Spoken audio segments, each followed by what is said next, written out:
Sa'id bin Zaid al-Adawi merupakan kelompok sahabat yang memeluk Islam pada masa-masa awal, sehingga ia termasuk dalam kelompok As-Sabiqunal Awwalun. Ia memeluk Islam bersama istrinya, Fathimah binti Khattab, adik dari Umar bin Khattab. Sejak masa remajanya di masa jahiliyah, ia tidak pernah mengikuti perbuatan-perbuatan yang umumnya dilakukan oleh kaum Quraisy, seperti menyembah berhala, bermain judi, minum minuman keras, main wanita, dan perbuatan nista lainnya. Sikap dan pandangan hidupnya ini ternyata diwarisi dari ayahnya, Zaid bin Amru bin Naufal. Sejak lama, Zaid bin Amru telah meyakini kebenaran agama Ibrahim, tetapi tidak mengikuti agama Yahudi dan Nasrani yang menurutnya telah jauh menyimpang dari agama Ibrahim. Ia tidak segan mencela cara-cara peribadatan dan perbuatan jahiliyah dari kaum Quraisy tanpa rasa takut sedikit pun. Ia pernah bersandar di dinding Ka'bah ketika kaum Quraisy sedang melakukan ritual-ritual penyembahannya, dan ia berkata, "Wahai kaum Quraisy, apakah tidak ada di antara kalian yang menganut agama Ibrahim selain aku?" Zaid bin Amru juga sangat aktif menentang kebiasaan kaum Quraisy mengubur hidup-hidup anak perempuannya karena dianggap sebagai aib, seperti yang pernah dilakukan Umar bin Khattab di masa jahiliyahnya. Ia selalu menawarkan diri untuk mengasuh anak perempuan tersebut. Ia juga selalu menolak memakan daging sembelihan yang tidak disebutkan nama Allah saat penyembelihannya dan juga penyembelihan untuk berhala-berhala. Seakan-akan ia memperoleh ilham, ia pernah berkata kepada sahabat dan kerabatnya, "Aku sedang menunggu seorang nabi dari keturunan Ismail. Hanya saja rasanya aku tidak akan sempat melihatnya, tetapi saya beriman kepadanya dan meyakini kebenarannya." Zaid bin Amru sempat bertemu dan bergaul dengan Nabi Muhammad sebelum beliau dikukuhkan sebagai Nabi dan Rasul. Sosok pemuda ini, yakni Nabi Muhammad, sangat mengagumkan bagi dirinya.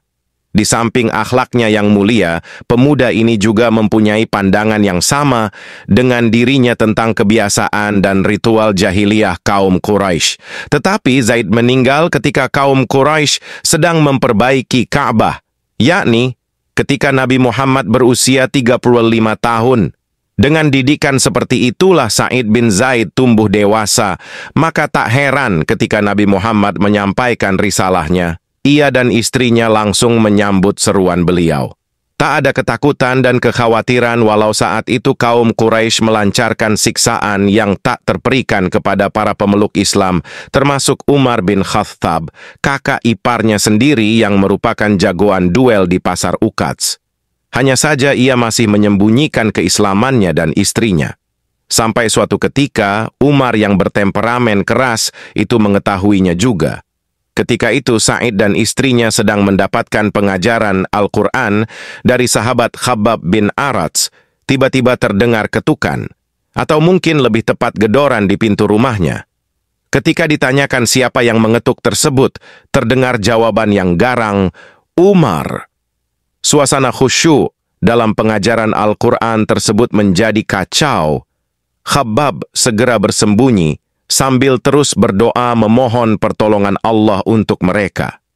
Sa'id dan istrinya menuju pintu sambil menyembunyikan lembaran-lembaran mushaf di balik bajunya.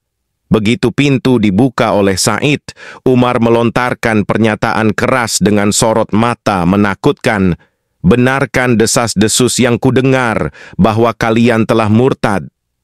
Sebelum kejadian itu, sebenarnya Umar telah membulatkan tekad untuk membunuh Nabi Muhammad. Kemarahannya telah memuncak karena kaum Quraisy jadi terpecah belah, mengalami kekacauan dan kegelisahan. Penyebab kesemuanya itu adalah dakwah Islamiyah yang disampaikan Nabi Muhammad. Dalam pemikiran Umar, jika ia menyingkirkan membunuh beliau, tentulah kaum Quraisy kembali tenang seperti semula. Tetapi di tengah perjalanan, ia bertemu dengan Nuaim bin Abdullah yang memberitahukan kalau adiknya, Fathimah dan suaminya telah memeluk Islam. Nuaim menyarankan agar ia mengurus kerabatnya sendiri saja sebelum mencampuri urusan orang lain. Karena itu, tak heran jika kemarahan Umar itu tertumpah kepada keluarga adiknya ini. Sebenarnya Sa'id melihat bahaya yang tampak dari sorot mata Umar. Tetapi keimanan yang telah merasuk seolah memberikan tambahan kekuatan yang terkira. Bukannya menolak tuduhan, ia justru berkata, "Wahai Umar, bagaimana pendapat Anda jika kebenaran itu ternyata berada di pihak mereka?" Mendengar jawaban itu, Umar langsung menerkam Sa'id, memutar kepalanya, kemudian membantingnya ke tanah. Setelah itu Umar menduduki dada Sa'id. Sepertinya Umar ingin memberikan pukulan pamungkas untuk Sa'id, seperti kalau ia mengakhiri perlawanan musuhnya ketika sedang berduel di pasar Uqadz. Fathimah mendekat untuk membela suaminya, tetapi ia mendapat tinju keras Umar di wajahnya, sehingga terjatuh dan darah mengalir dari bibirnya. Keadaan Sa'id sangat kritis. Ia bukan lawan duel sebanding dengan Umar, dan ia hanya bisa pasrah jika Umar akan menghabisinya.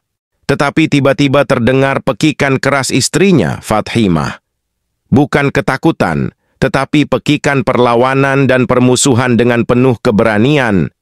"Hai musuh Allah, kamu berani memukul saya karena saya beriman kepada Allah. Hai Umar, perbuatlah yang kamu suka, karena saya akan tetap bersaksi bahwa tiada Tuhan melainkan Allah, dan bahwa Muhammad adalah Rasulullah." Umar tersentak bagai disengat listrik. Pekikan itu seakan menembus ulu hatinya, terkejut dan heran. Umar bin Khattab seakan tak percaya, wanita lemah ini, yang tidak lain adiknya sendiri, berani menentangnya. Tetapi justru dari keheranan dan ketidakpercayaannya ini, amarahnya menjadi rida, dan kemudian menjadi titik balik ia memperoleh hidayah dan akhirnya memeluk Islam. Sebagaimana sahabat-sahabat yang memeluk Islam pada masa awal, Sa'id bin Zaid merupakan sosok yang banyak menghabiskan waktunya untuk beribadah.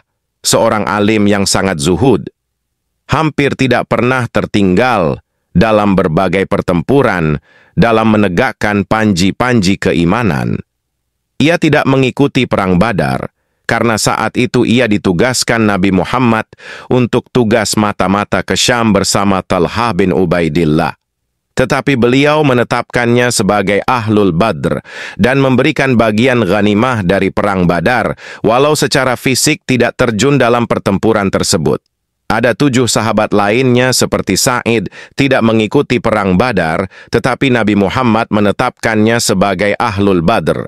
Sa'id juga termasuk dalam kelompok 10 sahabat yang dijamin oleh Nabi Muhammad akan masuk surga dalam masa hidupnya.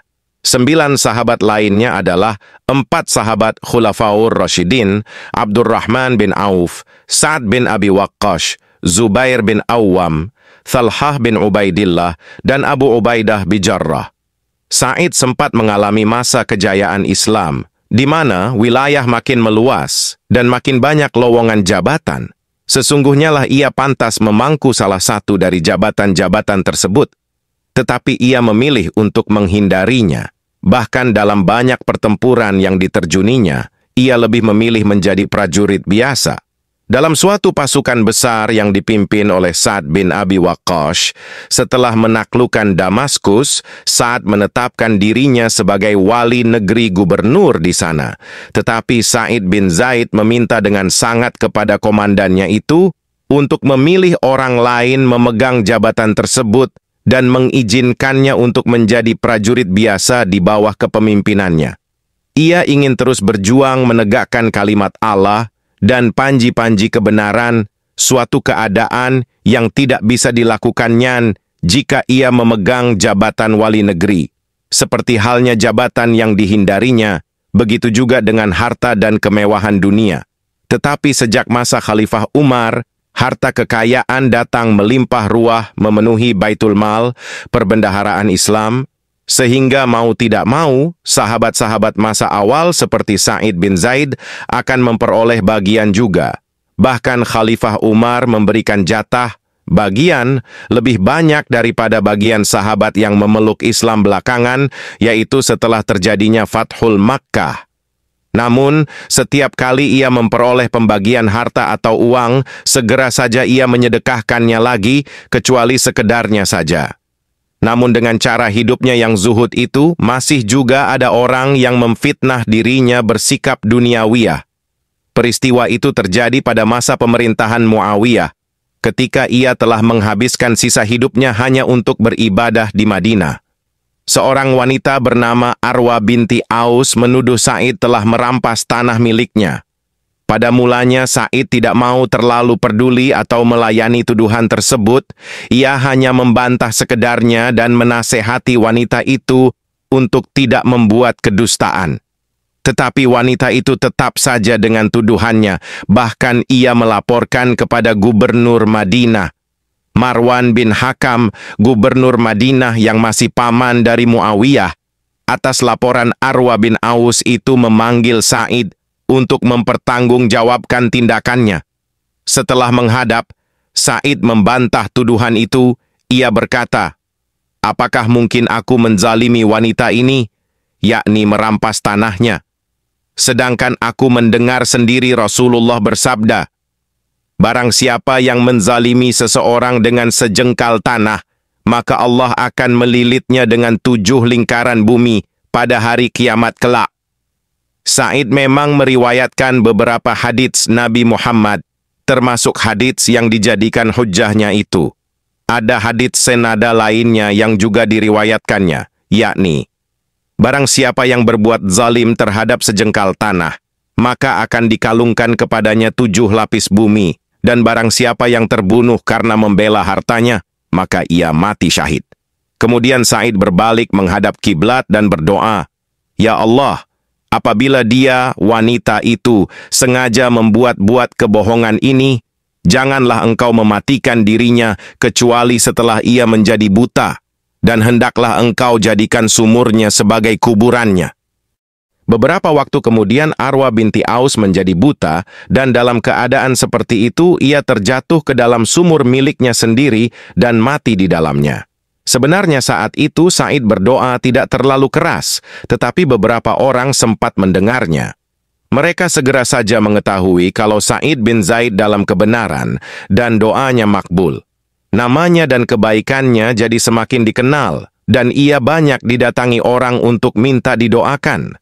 Seperti halnya jabatan dan harta kekayaan, keterkenalan, popularitas juga tidak disukai oleh Sa'id bin Zaid ini. Walaupun ia sebagai sahabat as-sabiqunal awwalun, selalu berjuang dan berjihad di jalan Allah setiap kali ada kesempatan, dan menghabiskan waktu dengan ibadah ketika sedang menggantungkan pedang. Bahkan telah dijamin masuk surga oleh Rasulullah ketika masih hidup bersama 9 sahabat lainnya. Tetapi ia tidak terlalu menonjol dan terkenal dibanding sahabat-sahabat lainnya yang memeluk Islam belakangan, seperti misalnya Khalid bin Walid, Amr bin Ash, Salman Al-Farisi, dan lain-lainnya. Hal ini terjadi karena ia memang lebih suka menyembunyikan diri, lebih asyik menyendiri dalam ibadah bersama Allah, walau secara lahiriah ia berada di antara banyak sahabat lainnya. Setelah peristiwa dengan Arwa bin Aus dan banyak orang yang mendatangi dirinya, Sa'id merasa tidak nyaman. Apalagi kehidupan kaum muslimin saat itu.